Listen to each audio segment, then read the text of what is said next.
কৃষ্ণ কোনো দেবতা নয়, কৃষ্ণ হচ্ছে অসুর।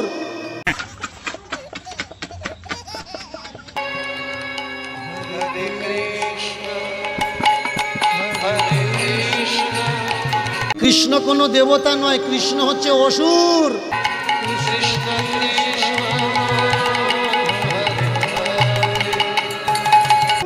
সেই অসুর কৃষ্ণকে ধর্মগ্রন্থের মাধ্যমে দেবতা কৃষ্ণ বানিয়ে দেওয়া হলো।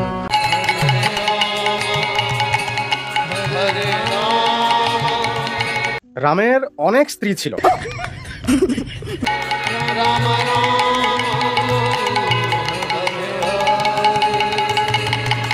যদিও সীতাকে রানী করার জন্য রাম বিয়ে করেছিলেন, তবু রাজসিক রীতি অনুসারে আনন্দ উপভোগের জন্য তার আরো অনেক স্ত্রী ছিল।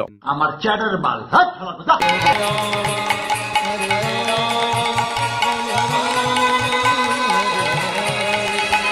মালার নাম করে যে শিকল ওরা আপনার ছেলে মেয়ের গলায়, আপনার গলায় পরিয়ে রেখেছে, ওই শিকল আমি ভেঙে টুকরো করে রেখে দেবো।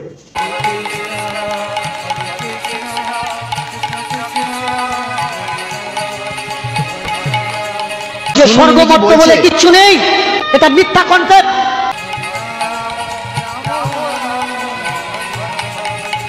কৃষ্ণ কোনো দেবতা নয়, কৃষ্ণ হচ্ছে অসুর।